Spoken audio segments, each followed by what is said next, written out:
I showed up at a Girl Scout camp wearing a huge pink sweatshirt with no bra, and Sherry told me she didn't care if I had cancer. I needed to wear a bra if I was going to be an example to the girls at the Girl Scout camp where we met. And I originally didn't want to be an entrepreneur. I actually just wanted to take the invention and license it to another business. But I didn't like the direction that business was taking the product, so I decided to start my own business.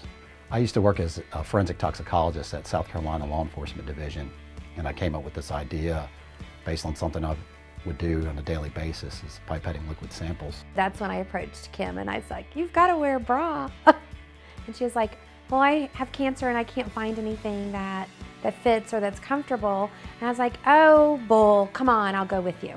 When you work for large corporate America, you get sucked into a vast organization, and it's hard to have impact.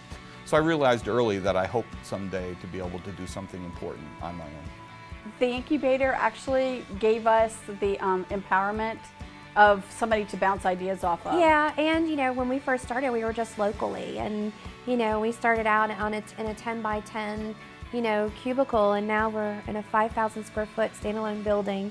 Initially, it was the idea of having an infrastructure, that it was a low-cost infrastructure, but that was nothing in comparison to the advantages of working with others. We would have a round table discussion with other company owners that I could bounce these problems to, and they gave me really good suggestions that actually helped me a great deal. When you are an entrepreneur, you tend to be alone. You tend to be doing a lot of these things, and you're sitting at home thinking about what your next steps are, thinking about who you need to speak to, and you begin to lose kind of perspective of what you're really doing. When you have a resource like the incubator there where you can just open your door, walk down a few doors and say, "Hey, I'm thinking whatever, I got to do this, I got to do that." There's somebody there that can give you some thoughts and some ideas, and who really what helped was, well, there's a guy over here in Columbia, or there's a guy up here in Greenville you should talk to. We've doubled our size since graduating. That's also doubling our revenue since graduating as well. We have 5 full-time employees now. We just hired somebody to cover sales in the Boston area, and a person here in manufacturing. We have 4 part-time employees, and we also have 2 contractors that we pay, and we're looking to add more. Everyone always asks us that, what is the hardest thing for you guys? And, believe it or not, it's growth. You would think that you'd be so excited. Your business is still, every year growing at a very rapid rate, 25%.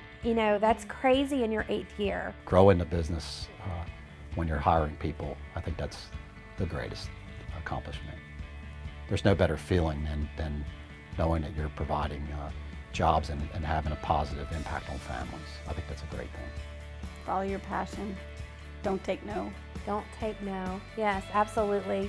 If you're not passionate about it and somebody can talk you out of it, you don't have enough passion for it. The concept of failure as an entrepreneur, you can't even think about it.